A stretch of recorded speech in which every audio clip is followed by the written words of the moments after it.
Hi all, great morning to everyone. So myself Mageshwari, wellness coach, Wellness community. So once again, happy morning. எல்லாருமே வந்து சூப்பரா ரெகுலரா அந்த class attend பண்ணிட்டு இருக்கீங்க. ஸோ இன்னைக்கு நீங்க ஒரு ரொம்ப இன்ட்ரெஸ்டிங்கான ஒரு டாபிக் தாங்க பார்க்க போறீங்க. என்ன அப்படின்னு கேட்டீங்க அப்படின்னா, ஸோ நம்ம பேரண்டிங்ல நிறைய விஷயங்கள் நம்ம பார்த்திருக்கோம். ஆனா நம்ம பேரண்ட்ஸா இருந்த நம்மளே வந்து ஒரு பயம் பொடுத்தி குழந்தைங்களை வளர்க்கறதா இருக்கட்டும், இல்ல நம்ம பேரண்ட்ஸ் நம்மள வந்து பயம் பொடுத்தி வளர்க்கறதா இருக்கட்டும், இந்த மாதிரி நிறைய விஷயங்கள் நம்ம பண்ணிட்டு இருக்கோம் இல்லைங்களா? சோ அது நம்ம ஏன் பயன்படுத்தணும், பயன்படுத்துறதுனால குழந்தைங்களுக்கு என்ன ப்ராப்ளம்ஸ் வருது அப்படின்றத நான் உங்களுக்கு சின்ன ஒரு வீடியோ ஃபார்மேட்ல சொல்ல போறேன். சோ நான் ஸ்கிரீன் வந்து ஷேர் பண்றேன். சோ நிறைய பேருக்கு இதுதான் டவுட் இருக்கு. என் குழந்தை வந்து பயம் கொடுத்தனாதான் தூங்குறாங்க, என் குழந்தைக்கு வந்து பயம் கொடுத்தனாதான் அவங்க சேட்டை பண்ணாம இருக்கிறாங்க இந்த மாதிரி நம்ம நினைக்கிறோம் இல்லைங்களா?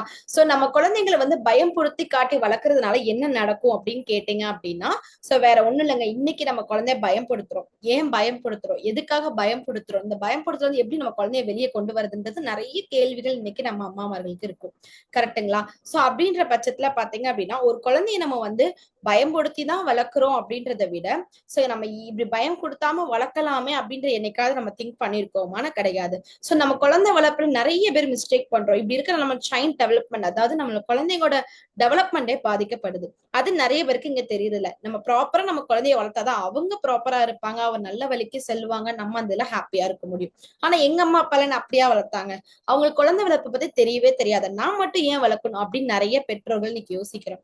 ஆனா அப்படி கிடையாது. எங்க அம்மா அப்பா நீங்க சும்மா இப்படிதான் வளர்த்தாங்க, நான் மட்டும் ஏன் இதுக்கு கவுன்சிலிங் போகணுமா அப்படின்னு யோசிக்கிறேன். அது உங்க குழந்தை தாங்க. சோ நம்ம ப்ராப்பரா நம்ம குழந்தைய வளர்க்கலாம். இன்னைக்கு நிறைய பெற்றோர்கள் வந்து என் குழந்தை பேசவே மாட்டேங்கிறா, யார்கிட்டயும் சேரவே மாட்டேங்கிறா, என் குழந்தைக்கு ஏதோ ஆச்சு அப்படின்னு நிறைய வந்து மனநல டாக்டர்கிட்ட போய் நம்ம கன்சல்ட் பண்றோம். இந்த மாதிரி என் பொண்ணுக்கு இந்த ப்ராப்ளம் இருக்குன்றது நம்ம போறோம். நம்மளோட குழந்தைகளை பெரிய பிள்ளை ஆனதுக்கு அப்புறம் இருட்டை பார்த்து பயப்படுறது, ஸ்கூலுக்கு போனா ஒரு பயம் வருது, இந்த மாதிரி ஃப்ரெண்ட்ஸோட விளையாடவே மாட்டேங்கிறாங்க அப்படின்றது, இந்த மாதிரி நம்ம குழந்தைய ஸ்கூலுக்கு அனுப்பி நம்ம குழந்தை என்ன பண்ணுவாளோ அந்த இடத்துல எல்லார்கிட்ட பேசுவாங்கன்ற மாதிரி நிறைய யோசிக்கிறோம்.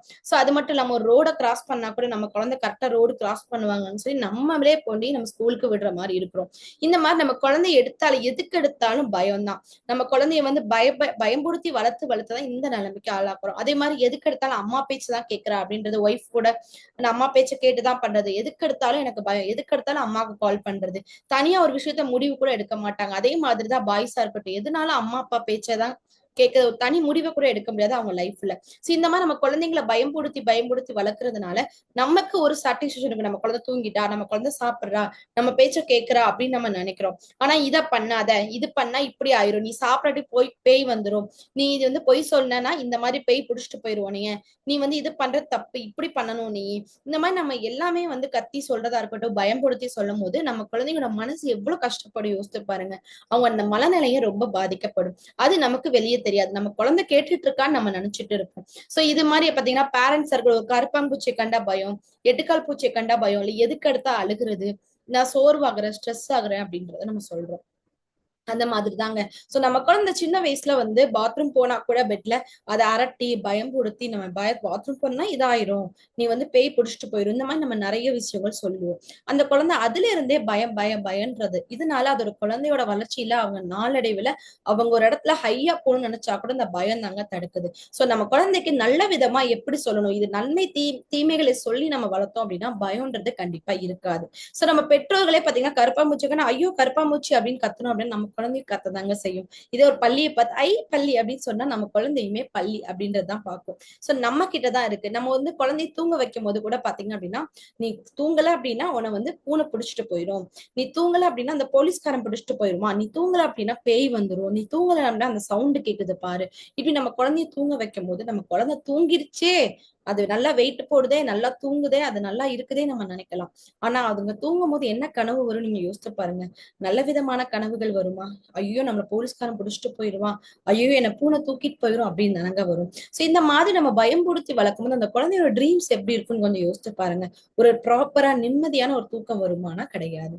சோ இதுல என்ன சொல்றாங்க அப்படின்னா, ஜான் அப்படின்ற ஒருத்தவங்க, சோ இதுல வந்து பயன்றது ரெண்டு விதம் தான் இருக்கும். ஒண்ணு வந்து ரொம்ப பயங்கரமான சவுண்டு கேக்குது அப்படின்னா குழந்தைங்க பயப்படுவாங்க, இல்லைன்னா ஒரு மேல இருந்து நம்ம கீழே விழுந்துருவோமேன்னு பயம் இருக்கும். சோ இந்த மாதிரி பயம் தான் இருக்கும். மத்தபடி எல்லாமே பேரண்ட்ஸ் சொல்லி கொடுக்கறது தான். சோ நீ வந்து இது பண்ணா பயம், இது எல்லா விதமான பயங்களும் பேரண்ட்ஸ் உருவாக்குறது தான். சோ ஒரு பயம் வர்றதுக்கு முன்னாடி அது வராம தடுக்கிறதுக்கு நம்ம என்ன பண்றது நம்ம குழந்தைக்கு சொல்லலாம். இல்லைன்னா ஃப்ரீயா விட்டுருங்க, நம்ம குழந்தைய கத்துக்கணும்.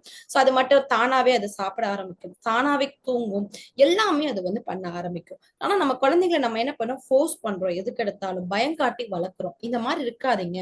கண்டிப்பா பயம் காட்டி வளர்க்கறது நம்ம குழந்தையோட எதிர்காலமே பாதிக்கப்படுது. ஒரு குழந்தை வந்து ஒரு நல்ல வந்து வலிமையுடைய குழந்தையா இருக்கணும், மன தைரியமான ஒரு குழந்தையா இருக்கணும், நிறைய அச்சீவ்மெண்ட்ஸ் பண்ணணும், நம்ம குழந்தை நிறைய இடத்துல சாதிக்கணும்னு நினைக்கிறீங்க அப்படின்னா பயங்காட்டி வளர்க்காம இருந்தீங்கன்னா அவங்க ஜென்ரேஷனுமே நல்லா இருக்கும். சோ இது நிறைய இன்ட்ரெஸ்டிங்கான டாபிக் இன்னும் நிறைய இருக்குங்க குழந்தை வளர்ப்பை பத்தி. ஆனா இதுல ஒரு சின்ன டாபிக் எடுத்து உங்களுக்கு சொன்னேன். இன்னும் நெக்ஸ்ட் கமிங் செஷன்ல கண்டிப்பா வந்து சோ மெனி ஆஃப் டிப்ஸோட நான் வரேங்க. சோ அதனால தயவு செஞ்சு குழந்தைய வந்து நீங்க பயம் காட்டாதீங்க. முடிஞ்ச அளவுக்கு அவங்களுக்கு நல்லது கெட்டது சொல்லி நம்ம வளர்ப்போம். So thank you so much once again. Bye by.